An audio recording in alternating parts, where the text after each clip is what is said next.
Please put your right hand on this cash. So far, we've heard a dozen comedians reacting to Kendrick vs. Drake, but subscribe because there's still more to come in this video. The incentives shape how big your megaphone is, and when everyone's trying to get the biggest megaphone to share their ideas, whatever game you're going to tell me to play, a lot of people are willing to play it.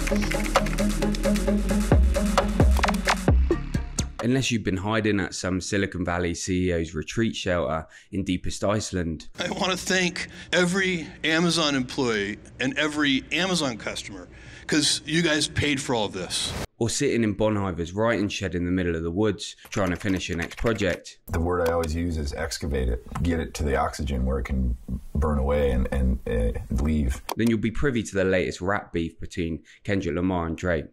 I'm not gonna lie, I struggle to care about this hyper-online form of hip-hop battle culture, jet-fueled by its mass media crossover, and people who haven't listened to a single track on To Pimp a Butterfly or Miss Miranda Big Steppers, turning around at the water cooler, or even worse on Twitter, to give their called upon opinion on why one punchline is far superior to another. Kendrick was like writing this down, because he had to write it down. He had to write all this down. Some of it. And he's writing it. How does he think of all this?